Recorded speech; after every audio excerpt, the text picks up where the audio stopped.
Pertanyaan berikutnya. Ini pertanyaan dari Ummu Lukman yang ada di Klaten. Bismillah, Assalamualaikum warahmatullahi wabarakatuh, Ustaz. Waalaikumsalam warahmatullahi wabarakatuh. Afwan, Ustaz, Ana mau menanyakan dua hal. Yang pertama, bagaimanakah hukum memakai pala bubuk sebagai bumbu masak? Apakah haram? Dikarenakan tidak boleh makan manisan bunga pala dengan alasan memabukkan. Dan yang kedua, bagaimanakah hukum mengenalkan suara binatang kepada anak-anak PAUD dengan cara menirukan suaranya, misalkan suara kucing dengan meong atau meong dan lain-lainnya? Apakah ini juga dilarang? Atas jawabannya ana ucapkan jazakallah khair. Wallahu ta'ala alam. Buah pala sejauh yang kita tahu selama ini adalah buah yang digunakan untuk bumbu yang tidak memabukkan. Itu yang kita tahu selama ini. Kalau kemudian seandainya dia diolah, setelah diolah kemudian dia menjadi sesuatu yang memabukkan, itu bukan berarti bahwa buah palanya haram karena memabukkan. Jadi tidak sama antara sebuah bahan baku dari sebuah khamar, hukumnya tidak sama dengan khamar. Hukumnya tidak sama dengan khamar. Salah satu bahan baku khamar adalah anggur. Namun tidak ada yang orang yang mabuk dengan anggur. Padahal anggur adalah bahan baku utama untuk pembuatan khamar. Namun setelah diproses, dia menjadi suatu hal yang memabukkan. Dan itu bukan berarti anggurnya haram. Demikian juga halnya dengan buah pala. Wallahu ta'ala a'la wa a'lam bissawab. Kalau toh pun dari buah pala kemudian bisa diolah dan menjadi suatu hal yang bisa memabukkan, itu bukan berarti buah palanya haram. Dia adalah buah yang tidak memabukkan dan dijadikan bumbu daripada bumbu masakan dan dijadikan obat untuk orang-orang yang susah untuk tidur. Karena memang dia punya efek untuk memberikan pengaruh agar seorang mudah untuk tidur dengan izin Allah Tabaraka wa Ta'ala.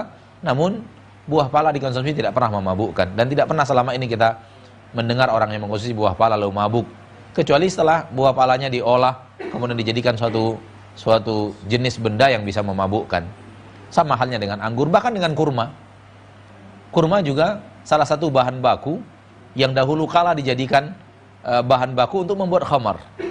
Allah berfirman dalam Al-Quran, وَتَتَّخِذُونَ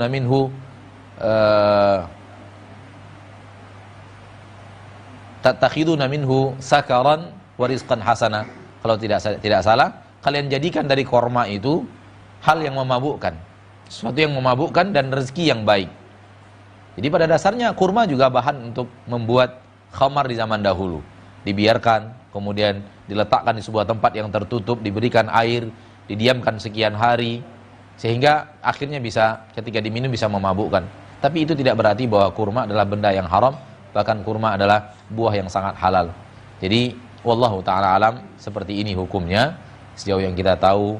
Wallahu ta'ala alam. Adapun yang kedua, untuk mengajarkan anak suara binatang, kemudian kita memperkenalkan suara binatang dengan cara menirunya, sejauh yang Anda tahu juga ini hal yang diizinkan dalam agama kita dan tidak ada mahdzur, sesuatu yang terlarang dalam hal ini. Yang dilarang itu adalah meniru-niru binatang dan sifat-sifat binatang.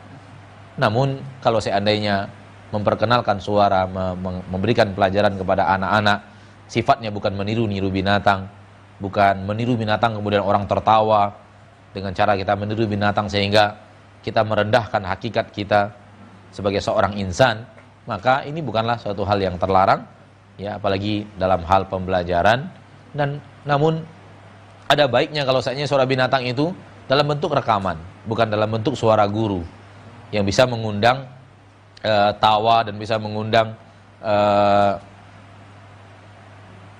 gelak tawa murid sehingga berefek kepada gurunya yang ditertawakan. Seandainya bisa dialihkan dengan media yang sudah dimudahkan Allah pada zaman kita sekarang, suara kucing seperti ini, suara anjing seperti ini, suara keledai seperti ini, suara unta, suara kuda, suara gajah seperti ini, maka ini lebih afdol dan akan lebih mudah bagi gurunya.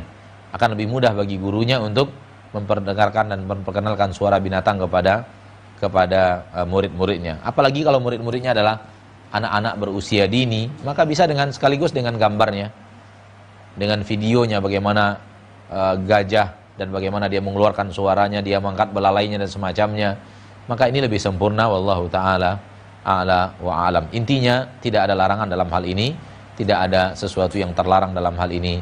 Wallahu a'lam bishawab.